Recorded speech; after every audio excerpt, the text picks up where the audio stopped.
Hi, everyone, and welcome to the new Sona webinar. Thank you all for joining. I'm Christina, and today I'll be doing housekeeping, and then I'll let our wonderful guest and our host take it over from here. So, just to walk everyone through what we're doing today, obviously, we've got guests, we've got speakers, going to have a really nice conversation, but at the same time, we have the chat function on the side.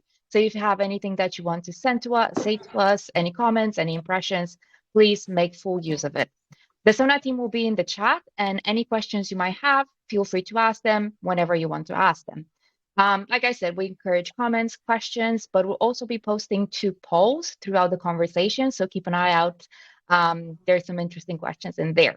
Now, the webinar is going to be recorded, so everyone will be receiving a recording in an email after the webinar, and we're also going to be including all the materials that we mentioned in the conversation. And finally, really quick disclaimer, all views expressed today during the webinar and the presentation reflect only the speaker's view and not the wider views of their employer or their organization. So without further ado, Oli, I'm going to pass it on to you. Do you want to introduce the lovely guest and yourself? Amazing. Thank you, Christina. Hi, everyone, and thank you for joining us for this webinar. I'm Oli Johnson. I'm one of the co-founders of Sona, and I work with our both prospective customers, but also our customers at Sona by identifying their workforce management related challenges, and we use technology to address them and solve them. So that's kind of my role. I want to start with maybe getting an introduction from you, Geraint, and maybe if you could tell us like how you got into social care. Yeah, sure. Hi, everyone. Thank you for having me on. It's great to do this with you, Oli. Good to see you again. So I'm Geraint Jenkins. I'm the Operations Director for Cartrefi Cymru, and we're a not-for-profit third sector social care cooperative, which is a bit of a mouthful. But we're an organisation who supports adults across Wales, primarily with learning disabilities, and we support 650 adults across Wales. So that's Cartrefi. What's different about us is we're a multi-stakeholder cooperative, so all our members and our staff and people interested and supporters of our organisation can join as members and are part of the governance structure and running of our organisation. I came into social care by accident, like lots of people in our sector. I think from a young age in school, I had the chance to volunteer and support people on holiday with the Welsh Coal Board charity for miners' families who had children with learning disabilities. And so I started off as a teenager, taking people on holidays. When I left school, wasn't particularly academic, didn't fancy college, wasn't in a rush to do that, and so I ended up on a YTS scheme in a local nursing home. And then 20-something years later, after having done lots of different jobs in social care, quite quickly from there fell into the learning disability sector, and that became really important to me, and didn't look back. So yeah, that's me. Yeah, amazing, cool. And there's so many of these kind of origin stories actually start by accident, and that's an awesome thing to hear.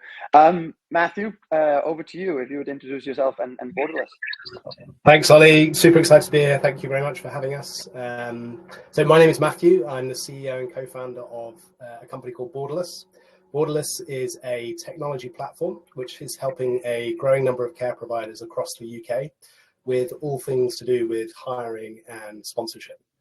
So essentially think about the platform as an end-to-end solution for whether you're just getting started with international recruitment and sponsorship, or already if you're a seasoned professional doing this at scale, you can use the system in a very flexible way. It essentially spans sponsor licenses, all your recruitment needs, immigration technology, keeps you compliant with the CQC and the Home Office.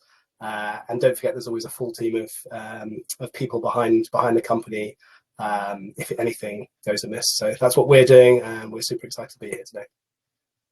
Amazing. Well, thank you both for joining us. And right, maybe we can.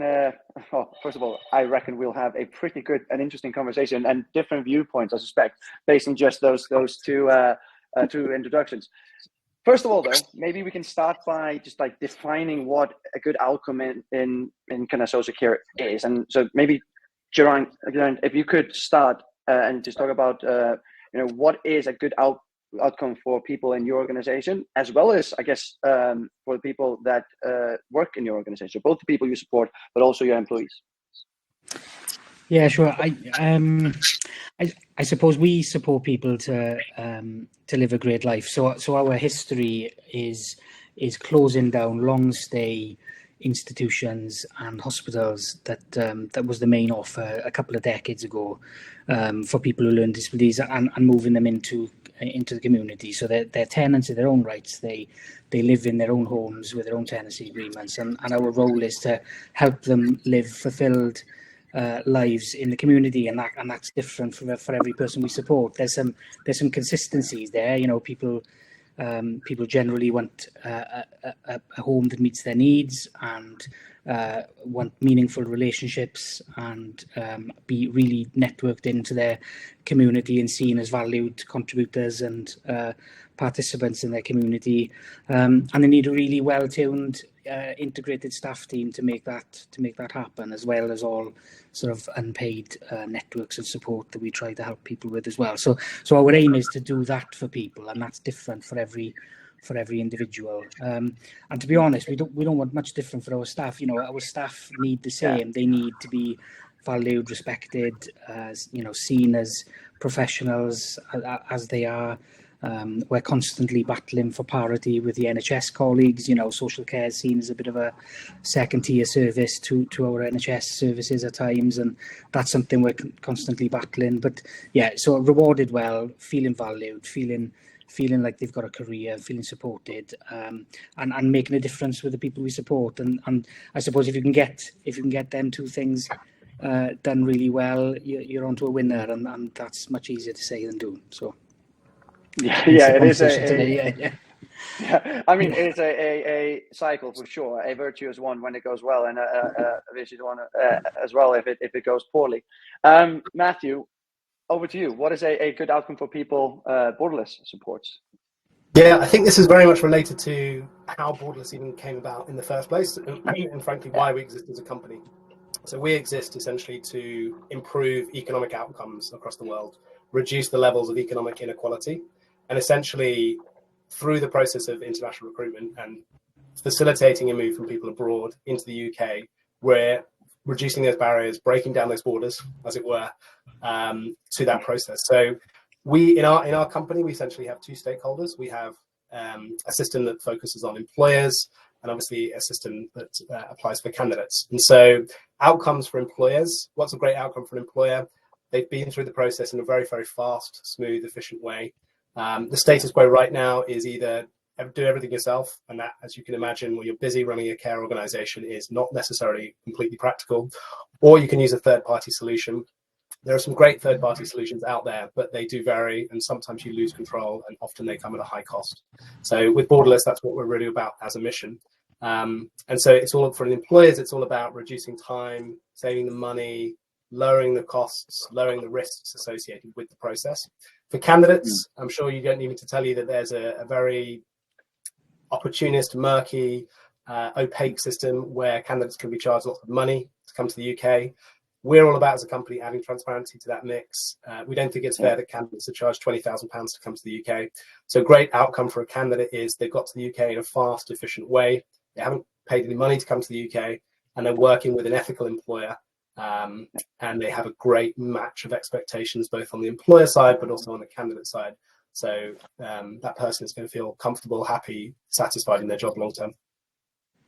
Yeah, that's so interesting. I think like it's having kind of seen all sorts of employers in that space, or just in kind of like in agency space, not just like bringing people from international markets, but just in general, when you have this kind of three-way relationship between an employer and kind of the employee and then the service provider that matches the two, it tends to often be murky and poor, and it seems like a huge opportunity to kind of not do that and do better for both parties, because ultimately if you do better, you will attract better people and so on and so forth. So it is I think it's important relationship there.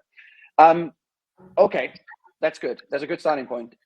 Let's chat a little bit about how you find the right people. So maybe kind of like side with you, Geraint.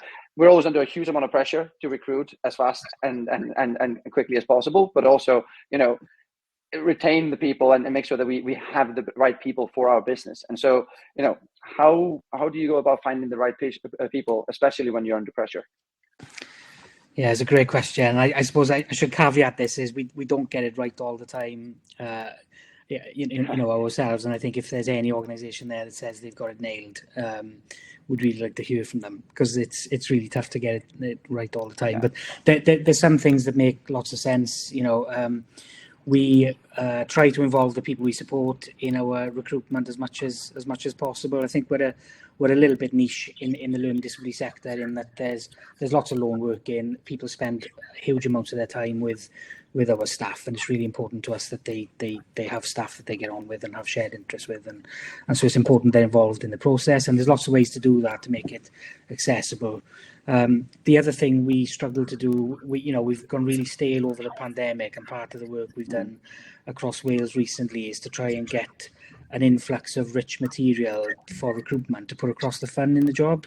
The job's seen as a really stagnant, low wage job, and it really isn't for most sectors and places. The job is really fulfilling, really fun, really energetic. You know, particularly with our supported living model, there's people are out and about doing really great stuff all the time, and that doesn't always come through in the job material.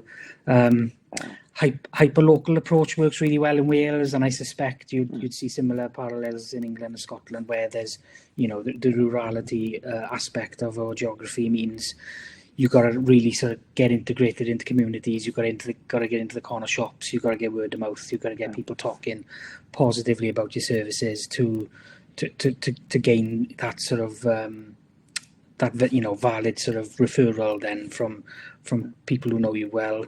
And in our experience, we always try and prioritize values and personality over skills. You know, there's no getting around the fact the workforce is saturated. Everyone who wants a job in care is doing it already, and so you've got to find really good people that you can train up. There's, you know, you've got to prioritize values over experience, and be willing to invest that time into people to train well and induct well and wrap around new people to the sector, because that's the only pool of people left. You know, there's a bit of recruiting off each other, and, you know, there's some of that still goes on, but generally that's not healthy either, because you're just taking off one provider and going into another. You're not really helping the sector overall. So yeah, wow. And so, like, I want to go to you, Matt, and talk a little bit more, especially about the value-based recruitment. I just want to say, like, as well as an employer that is like working in a very different, I guess, sector than you are, in terms of we're bringing in mostly computer engineers or software engineers that are developing software.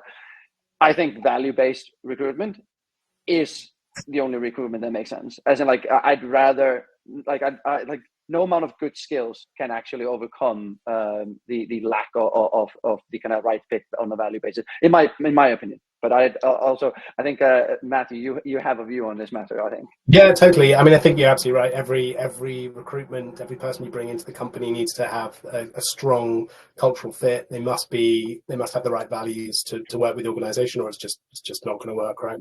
I think the other thing I'll say about recruitment in general is I don't think any one strategy is the right strategy, right? I think in a condition where workforce is challenging, you always need to have many avenues and approaches. I think Geraint, you picked up on a great one around referrals from existing members of staff.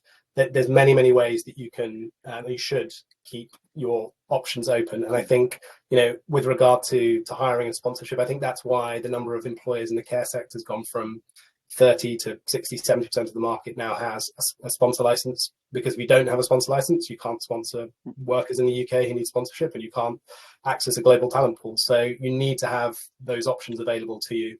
And, you know, the way we help and make it easy for employers to make those connections is to present the full picture, basically, is to do all the vetting we can on identities, experiences, documents, skills, and then make it really easy for employers to say, great, that looks like a match, and then let's have that interview process. Let's assess those value-based skills, and then go from there. That's what we're all about, making sure there's just full transparency to this mix. And, you know, I think also embedding what values, as we see it work with a growing number of employers, what the right kind of values are, and then helping employers to think through those as well is something we're also starting to think about now. So yeah, couldn't agree more. I mean, huge challenges, and I think like recruitment and retention are probably the biggest issues facing the industry. Switching gears maybe a little bit, but like, everyone is posting on the same job boards. Everyone is doing the same stuff as well. And I know you touched a little bit, Geraint, on like local, like hyper local based recruiting. Love that. That's, I think, a very smart way to do. And so be present in your community. But I'd love to kind of get your thoughts on maybe, you know, a couple of different creative ways outside of the box, kind of creative recruitment avenues that people might not have tried so far. So less about the job boards, something totally different. I think you might have a couple of pointers. Yeah, we've tried lots of different things. Communities work really well for us. So we have lots of success taking over local village halls and doing leaflet drops in communities and meeting local residents.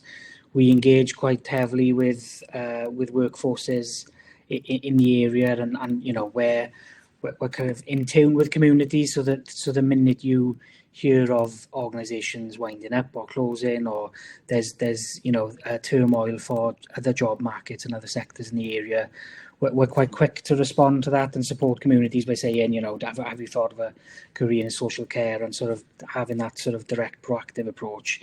That's worked out well for us too. More recently, we've been doing workshops. There's some lovely photos there of there's Christine and Rachel there, I think. So yeah, so we've done workshops across Wales with stakeholders, so people we support, our staff teams, and they've designed and fed into wanted posters and posters of their perfect support worker to pull out what are the things they need from their staff, and what are the values and what are the skills that are really important to them to live the lives that they want to do in their community. And that gives us so much rich material to then take into advertising campaigns and hyper local things. So, you know, for instance, if we support somebody to go and learn to swim, we want a staff member that can swim, or learn to swim with them, you know, and that's something that's really important to us. We've got a lovely video on our YouTube channel of a chap in Bridgend who's desperate to learn how to ride a motorbike. And so we had a staff member that learned to ride a motorbike with him and went on that journey with him, and they both come out of the other end with a motorbike license. And so there's lots of these. There's lots of these avenues that are there to be mined with the people that you support, and really pull through the fun of the job and the rewarding bits of the job. And the more you can pull that through the recruitment process, you know, and the interview process, and involve people in interviews. You know, we've got a bank of video questions that the people we support have prepared, and we involve people in the panel as much as we can, and it really gets across what the sector's about and what the work's about in the process, which I think helps people understand what it's about before joining. There's a lot of people that leave the sector early on because the job wasn't what they thought it was, and so we try to overcome that by giving them as much upfront information as they can. Yeah, so we had a really successful recruitment tour across Wales. We've done 6 sessions in different local authorities. It was hugely beneficial. That's awesome. Yeah, that's awesome. And I think it also, I mean, we by the way have a poll live now, and so please participate in that. But already I can see some trends emerging from there. And social media campaigns is one of the avenues that people have tried, and I think successfully. And I think that speaks to you, Geraint, in terms of like if ever there was social media gold, then I think that would have been the chap that learned how to ride a motorbike with the person they supported. And I think that's such an awesome story. So fantastic.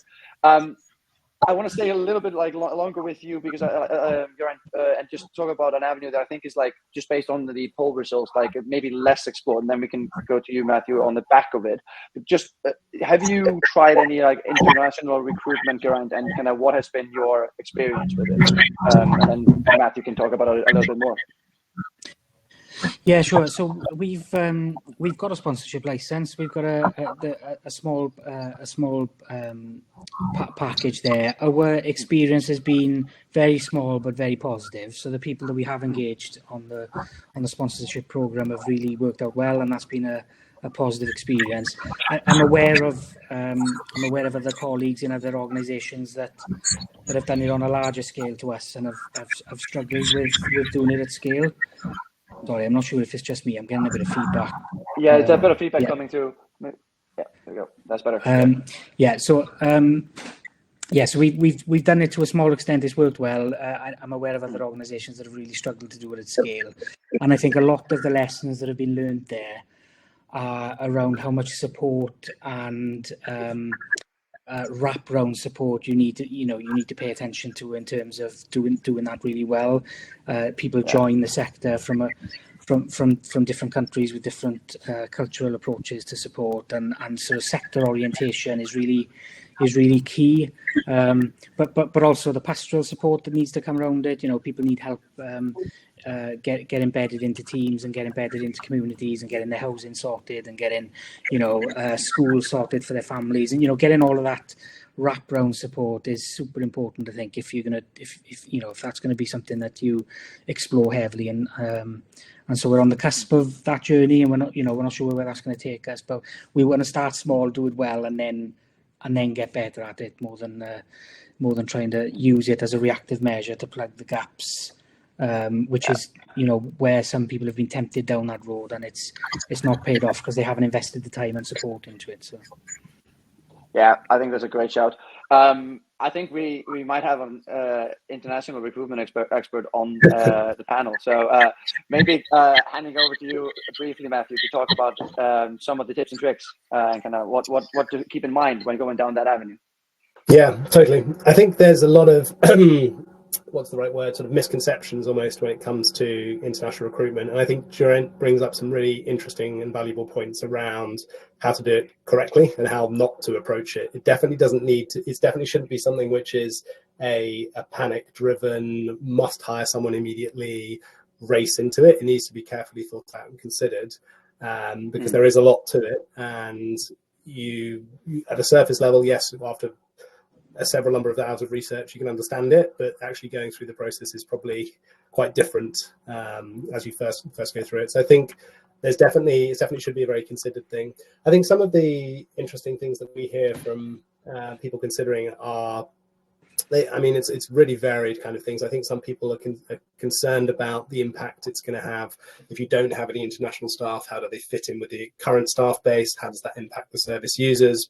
I think there's also concern around some sort of additional lock-in or contract. What's the retention going to be like of those staff? And actually, if you look at the data, international workers, sponsored workers are generally 3 times more likely to stay with you. They have 3 times better retention versus domestic staff. So I think if you can make the right matches, if you do the process well, then you're going to find some phenomenal people and have a really, really great experience. But there's definitely, we hear horror stories all the time of employers not getting it right, candidates' expectations not being aligned, and then a lot of people just trying to take advantage of the situation. So unfortunately, there's a lot of opacity, there's a lot of mess, there's a lot of muck in the water. But that's where we hope Borderless can play a key role in adding transparency to the mix. Yeah, I think that's the only way this works, right? There's like building a long-term business in this space requires exactly that. It almost just to have a glass box approach to it, so that like in the long run, that is what's gonna win. And aligning, I guess, everyone's interest is key around that. So and it's just important, right? If you look at it's important because if you look at the numbers of workers in the UK and where the projections for demand for care is going, it just will need to be a viable part of the UK's workforce care sector workforce strategy, providing a well-trodden, established, successful pathway to making the numbers, making the maths work. Yeah, I guess regardless of what avenue you go down and for most businesses, it's going to be a mix of a few different things. But whatever avenue you go down when it comes to recruitment, you ultimately also have to kind of retain people. And one of the key areas we found in that kind of push is to onboard people properly. I think we had in our last webinar, we ran a quick poll to gauge what aspect of the onboarding process people would like to improve on in their organization. I thought, yeah, oh, perfect. Yeah. So we have them up here, the results. I thought they were quite interesting. Would love to kind of get your thoughts on it. Maybe kind of starting with you, Matthew, just kind of some of the areas where people thought they could improve on their onboarding experience. What do you think? Yeah, I think this is interesting. So the first time I'm seeing this data, but to be honest, I think a lot of it makes sense, and it echoes and mirrors what we hear a lot from our employers and candidates too. A lot of it's just about that people time, right? Attention from the manager, communication. Do I feel valued as a new employee in this organization? Do I feel like my views are going to be heard? Am I going to be am I going to be set up for success in my new role? We hear, and one of the strategies we often advise employers to do is that buddy system, making sure that people have a trusted person to be able to speak with, and indeed actually fostering, I don't know if it's also one of these, fostering a wider set of support around that person in the first few months, especially if they've come in from abroad. Life in the UK can be quite different to where you might have been before, and so making sure that the big things, but also the small things, all make sense. There's some very funny stories, cute stories of people not understanding British nomenclature, and that all goes a long way to fostering a really good experience for people.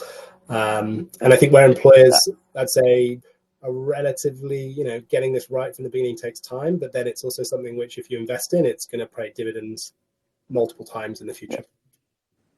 Yeah, for sure. And I think it's interesting, like getting this right is so important, right? But at the same time, we're in a place as a sector where it's harder and harder to find the time to invest in those top 3 activities. Literally every single one require you to pull yourself out of the day-to-day mix and actually go either yourself to do something to kind of make that onboarding process go better for that individual, or locate someone within your organization to do exactly that. And so I think it's so important. It's something that I think even our organization, my organization, could do a lot better at. We're just constantly spinning our wheels a little bit, and it's worth kind of picking yourself up and looking at it with a longer term picture in mind. Anything to add on to that, Geraint? Kind of looking at that data. No surprises in the data. This is the first time the slide resonates really well with the workshops we done across Wales. So as well as the workshop with the people we support, we met with a cross section of staff and included lots of our new starters in that workshop to find out how well we're doing with the onboarding, and the top 4 things to work on are identical to what we found as well. So that's really interesting, and is a positive reaffirm. It just confirms we're on the right track. So no surprises. I think the problem in some models of delivery is compounded by the remote nature of it. So domiciliary home care, which we don't do a lot of, but has similar parallels to supported living services in that you've got a devolved workforce and your managers across a couple of services, and the frontline management support is sometimes not there as often as we'd like. So that brings its own challenges, and the buddying system has got to be part of bolstering that up. But we started to look at investing at dedicated resource for onboarding and keeping people engaged through the process. So the other problem we're having, which I think is probably a sector-wide issue, is the DBS system seems to be particularly slow at the moment. The police forces are understaffed and getting that, so there's a long wait for some people who are waiting to start, and keeping them engaged in that time is really difficult when you haven't got huge amounts of capacity to keep on top of that. So it's also probably the worst thing to wait for, I imagine. So like it's not a fun experience.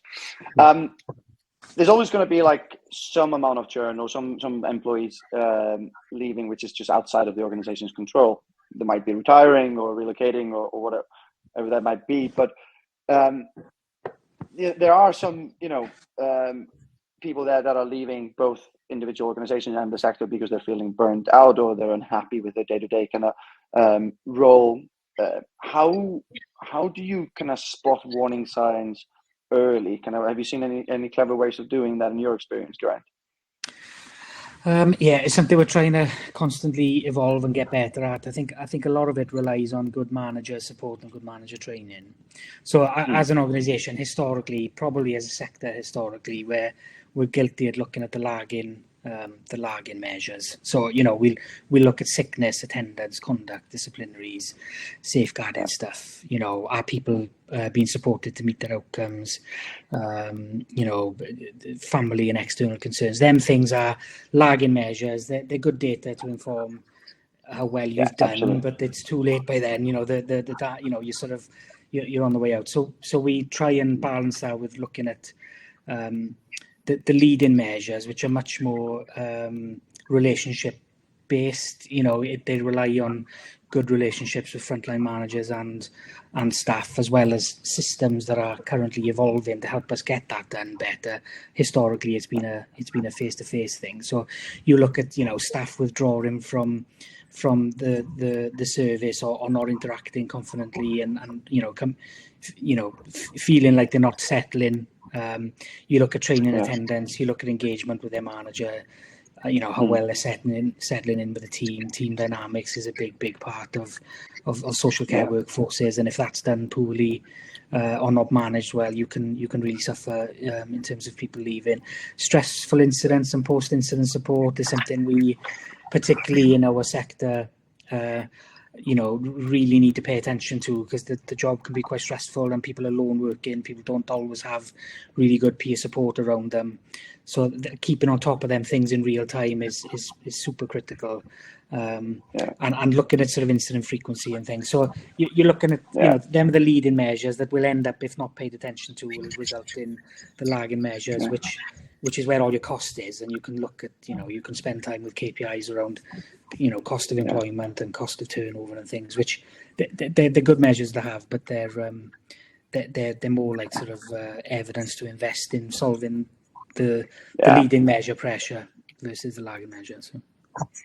Yeah, I think that's a great way of looking at it. And you mentioned that some of this data, and I love that, like, you went straight to the data rather than anecdotal stuff. But even though like that can support things as well, but the data is where it is at, I think, for kind of addressing these things. And you'll have some of these leading indicators, and then you'll have some of those lagging indicators. I found in some of the conversations that we have with some of our customers, one of the products that we offer is a way for you to check in with your employees after they do a shift with you. And so it's actually quite interesting, because that way you're getting, I guess, quote unquote, lagging data, but the decay of that data is very little, because you're getting it almost immediately. And so you can have a look at, after each and every shift, how people are doing. It's not super intrusive. Like, the way we kind of approach it is to kind of give businesses 9 emojis that can kind of be interpreted as anything from tired to fulfilled, and to happy or thrilled, or any kind of real kind of emotion in between those. And then it's up to the organization whether they then want to have some additional context as well. So you can then ask people to elaborate on their feelings. But even just capturing those emotions after each shift, you might have, the odd kind of bout of someone being unhappy or something like that. But on the whole, you can see that people are happy in that particular setting. And at that point, you can kind of mark that as ticked for the time being, that like there's not a kind of big issue in that particular area. And the converse is obviously true. And so you can actually go and look at some areas that are experiencing issues and actually nip them in the bud before they become really problematic. So before you're effectively looking at the exit data or something that is a real lagging indicator in that respect. And so we found businesses to be quite interested in that part of our product. Going to you, Matthew, any kind of data or anything else that you use for international individuals that are coming in, and is there anything different for them compared to people that? I'd say, broadly speaking, no. But if you're thinking about this from a connectivity perspective, right? If you as an employer are helping them get set up with a buddy, with a support group, if you can detect changes in that connectivity with that person relative to the rest of the the staff, then that's clearly a bit of an early warning sign, a flag to potentially have a conversation, see what's happening there. Normal UK employment law, in addition to your Home Office requirements, applies when you're sponsoring workers. But yeah, I think the other thing I'll say we've seen for the data is that generally speaking, you kind of get a for some employers, when they don't do it right and the expectations are not matched, you get a very quick, this isn't right, I want to look for new employment. And that happens generally speaking within the first weeks. But if you set things up right and you're supporting the worker, then actually retention long term is like far better. So that 3 times better retention it masks that distribution in the data. Is what I would say. Yeah, I do agree with that. That's, I guess, like one key criteria, I guess. But it'd be interesting to hear from, maybe starting with you this time around, Matthew, about other KPIs that you look at, either in terms of recruitment or in terms of retention, or just generic kind of KPIs around your people metrics that you could share with people. Yeah, I think for us, it's all about the KPIs which employers are really concerned about are things like time to hire, cost to hire. And with a platform like Borderless, we can just accelerate this massively, right? A couple of examples. With Borderless, a lot of the information is already pre-checked, pre-vetted in advance. When you log onto the system and you're looking at people who've directly applied to you or the wider Borderless pool, people you hire are essentially ready to go. So they have all of the documents in place. They have all that skills verification. So it just accelerates that process of, I need to hire someone now. There's a bunch of things extra I need to do, right? One example of how we're speeding the process up. So we can take the international recruitment journey of anywhere from, it really varies from order of several months at the moment, and really compress that by at least a factor of 2 to make that a lot faster, because there's lots of steps to the process. Some are related to the government processing times, but even that's, if you don't make mistakes in COSs and visa forms, then things are going to go through quicker and government's not going to ask questions. So there's lots and lots of ways you can improve time to hire. Cost per hire is a big one. As you add third parties, you add expense, you add back and forth, you add process delays, and that just raises costs. So keeping those system costs down is what we're all about. And I think with Borderless, we're generally speaking about 3 to 4 times cheaper than the market rates of any other third party you might be thinking about. And that's pretty compelling for employers when they're thinking about how many staff internally do I want to manage this process. That's an important consideration for them. We're also starting to measure a lot more the satisfaction of the worker as they've been in the post for a longer period of time, and then report that back to the employer. So there's many ways to do that. I'm sure you guys already do a lot of that already. But those are some of the key things, I think, especially if we focus on just the recruitment piece.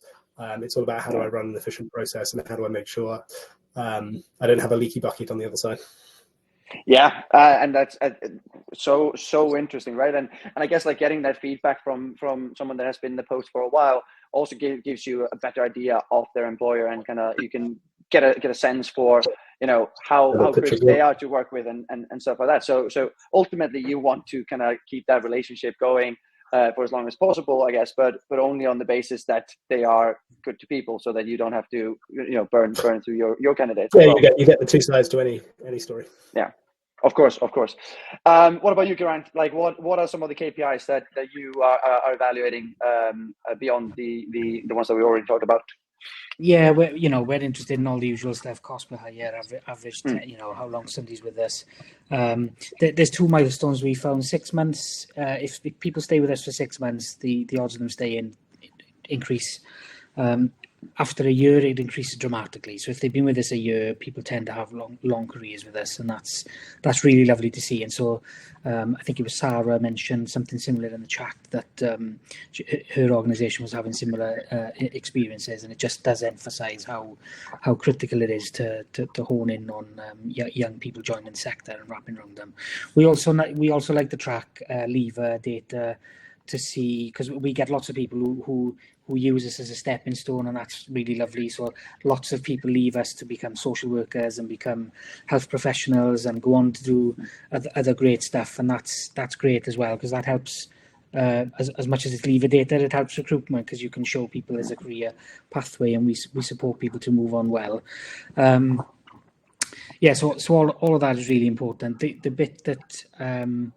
bit that we're working on is things like the how the organisation tracks the sort of mood and temperature of teams, and how the early warning signs are feeding directly into like the manager's interactions with the workforce, and that's a hard thing to get a KPI around, but it's something that where, you know, as technology gets better, there's frustrations in the system coming the same time. So things like, I'll give an example. The technology around getting DBS applications done well is great, because that's now primarily online. But we still need to cater for people that that don't want to do it or can't do it online and want to drop into the office and get support to get some of the onboarding process done. And so we are trying to track more and more the failure demand in our processes. So how many times somebody needs to touch something to get it done well, and you know, the digital first approach doesn't always pay off for us as a sector. It needs to be the front door needs to be really flexible and accommodate people's needs, and that might be digital, and that might be face to face, and that might be paper, and it might be an online form, but the ability to do that well throughout their employment for all sorts of things, you know, I think helps with not just recruitment but retention.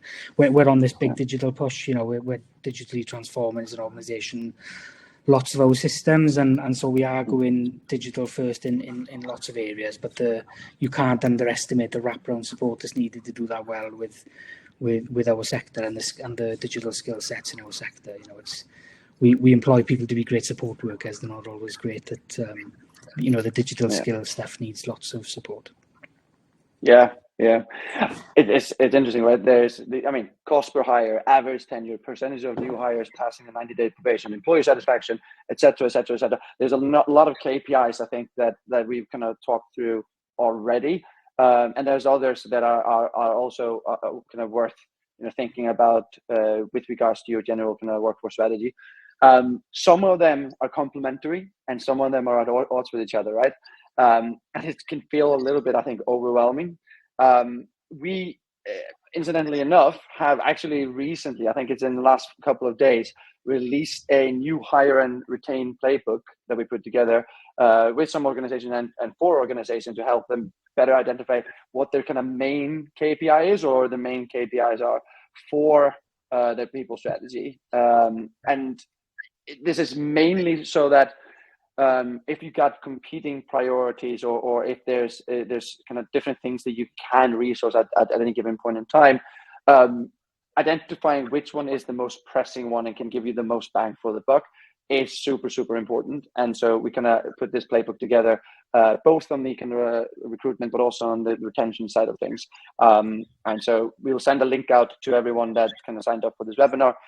We will also be promoting it on social media. You'll be hard pressed not to see it, I think. But I think there's some useful and interesting insights that kind of have come through there, and I think it's definitely worth looking at, especially if you're finding that in areas or even across the organization, but especially if you, like what we see, like that sometimes in different areas or for even different roles, businesses are struggling especially hard, and so kind of looking at exactly what might be important for those particular areas or those particular roles can be useful. I think that's. I think we're kind of coming to the end of our kind of questions with the panel. So I'm going to give a couple of seconds to kind of, if people want to ask anyone on the panel any follow-up questions. If not, we will then be kind of doing a quick demo of the Sona platform for the people that want to stick behind and kind of see that. So Hemel, our kind of VP of sales, will be doing that and kind of running through exactly what the platform can do for your people organization. Appreciate that people came here probably mostly to listen to Matthew and Geraint, and I think they probably had some really useful tips. Just looking at the questions, I don't think there's anything coming through yet. You'll get 5 more seconds, and then I think I will just be handing it over to Hemel and just say thanks everyone for joining. Thank you, Matthew. Thank you, Geraint. It's been an absolute pleasure speaking with you, as usual, Geraint, as well. Like I think we got to stop meeting like this, but this has been really, really epic, and really useful insights from everyone. Thank you. Over to you, Hemel. Thank you. Brilliant. Great. Thanks so much, Oli, and thanks everyone who joined the panel today. I will be doing a very quick 10-minute or so demonstration of all things Sona. Let me just share my screen. We can jump into this. Let's do entire screen. Great. Right. So essentially, what I'll do is just talk through some of the things that we think can make Sona uniquely well placed for social care in terms of managing your roster and some of our kind of core HR functionality as well, how we can help you improve how you manage absence, holiday, agency in the roster, etc. as well. So just as a very quick summary, what you're looking at now is the Sona admin portal. So this is essentially something that your regional managers, your operations teams, your head office will use to do pretty much everything they need to be able to do, whether that is interact with the roster, add shifts, look at team availability, post requirements for shifts to be worked, look at personnel files, or just generally access a range of different reports or communication tools as well. So if we look at this core screen, and just to give you a bit of context as well, if I go here first, Sona has a variety of different configuration options in the roster as well. So if you are a residential care provider, you have a very specific fixed way of looking at how you roster and know that there are times you require a certain number of people and a certain number of hours. We can support that. Or if you're a supported living provider and you think about rostering more against the kind of care packages that you need to deliver, Sona can help you with both of those. So I'll show you how that works in a moment. If we start with our core view, which is our staff member view, Sona can help you with things like tracking contracted hours. So how many hours have your team members worked? How many are they required to work? We have a nice traffic light system as well that can simply tell you Aisha is on track currently and is working 40 of the 40 hours required. Alan is tracking a little bit behind, so may need additional hours. And you'll have team members who are over-contracted for the week as well. So this helps in a couple of ways. One, it's a very easy way for your managers to actually see how many hours do my team members need this week and who is under or over-contracted. But this data can also filter back into your overall dashboard reporting as well. So you can actually see where there are services in need of some help as well. You can see along the top row as well, we have the concept of open shifts. So essentially, this is one of the things we really pride ourselves on here at Sona, which is the ability of our open shift module to kind of help you reduce agency spend. So essentially, instead of having to pick up the phone and to make lots of phone calls or to sometimes carry out really complex calculations around who's available to work a shift, i.e. do they have the right skills? Do they have the right compliance qualifications? Are they actually working somewhere else at the same time? Essentially, Sona will discount all of those things or kind of make sure that you're only presenting open shifts or overtime shifts to people who could actually work them and are qualified to work them as well.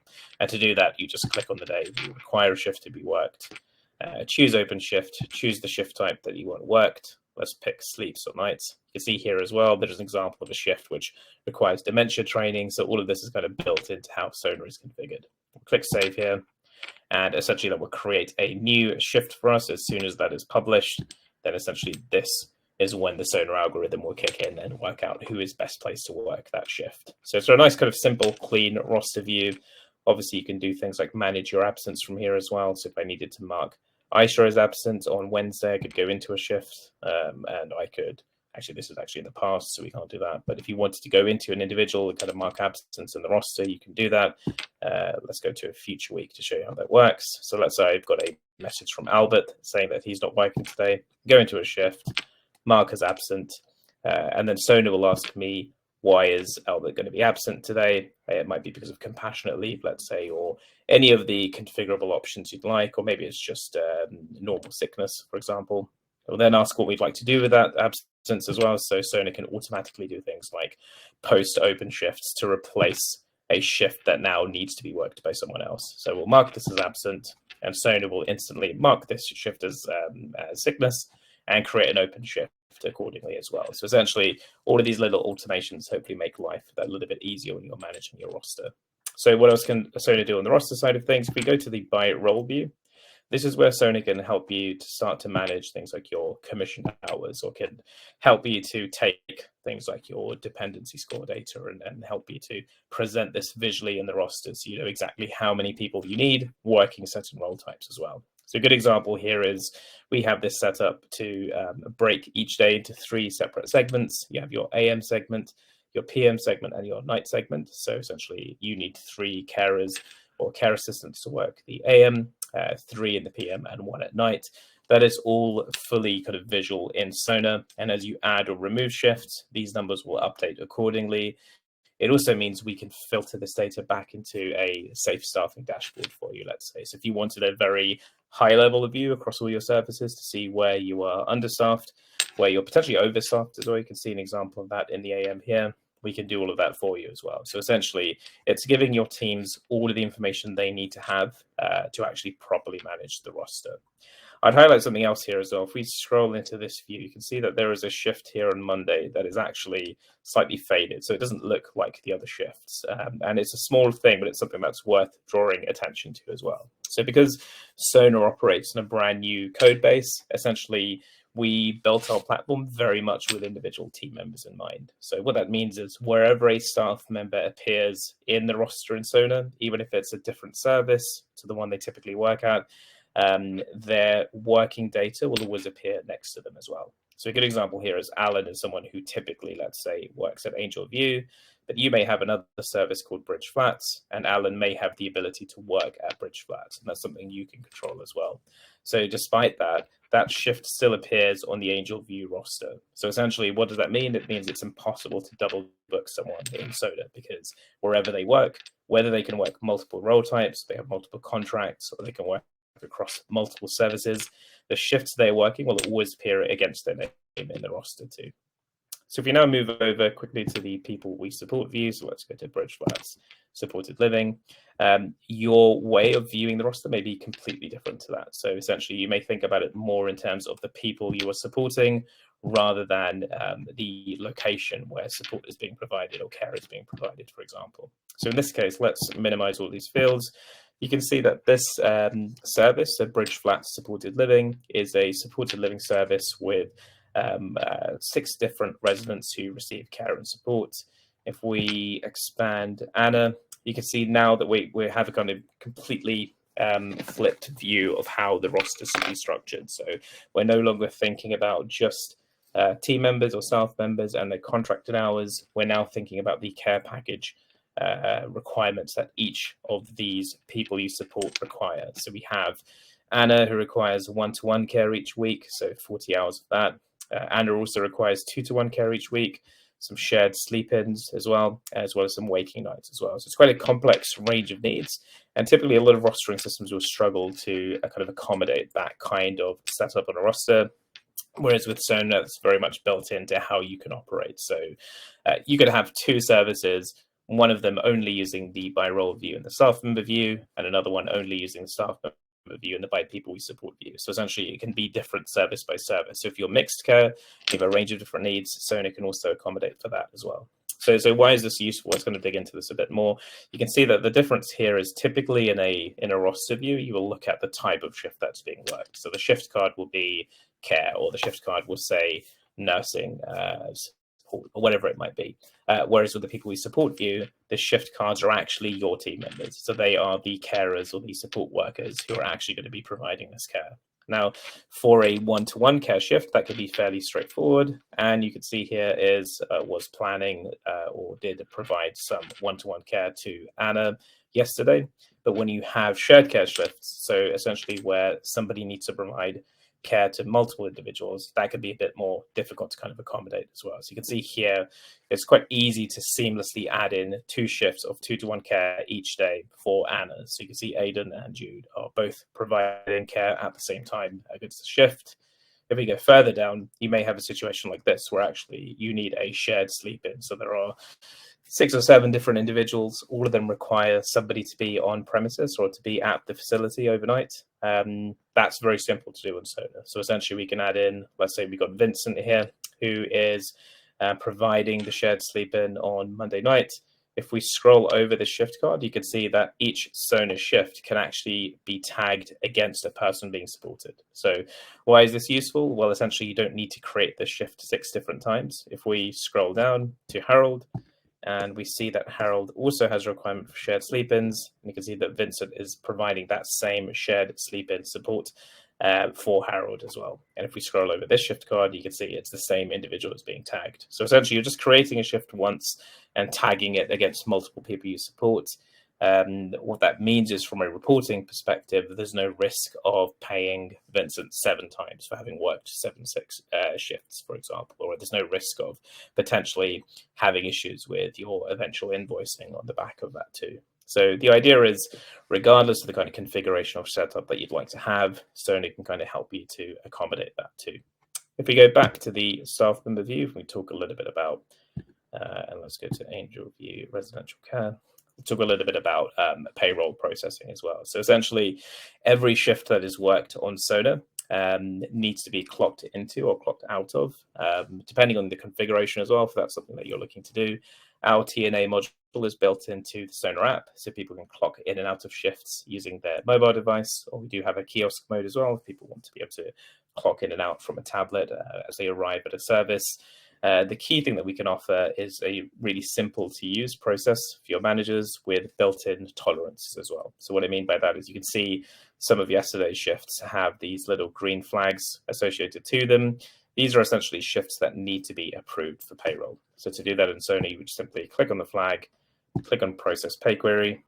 In this scenario, Aisha is someone who did not clock in or didn't clock out of the shift, but I may know that Aisha did actually work that shift. So I can go to resolve, and this is where we can kind of help you with your more complex kind of payroll reporting. So if you need to change the pay type that applies to this, maybe Aisha has qualifies for an experienced rate when Aisha works certain types of shifts, or maybe based on the pay variant, this was a bank holiday, so we need to apply a bank holiday rate to it. Maybe this is just a basic rate, or if Aisha didn't turn up for the shift and just wasn't unwell, maybe this is sickness, we can update sickness here as well. So all of these different options can be configured so you have the kind of setup that it reflects exactly how you'd like to work. But in this case, I will just save that as a basic rate of pay. If we now go back to that shift, you can see that the shift flag has now become white, and that means that this is now approved for payroll processing. And that's a process you can do by locking a week's view of a roster, or you can go into our payroll module to lock down a report in any way that you require it to be locked down. But I think I'll stop there just before we hit the end of the time. If you do need any more information about Sona, please feel free to let us know. Thanks very much.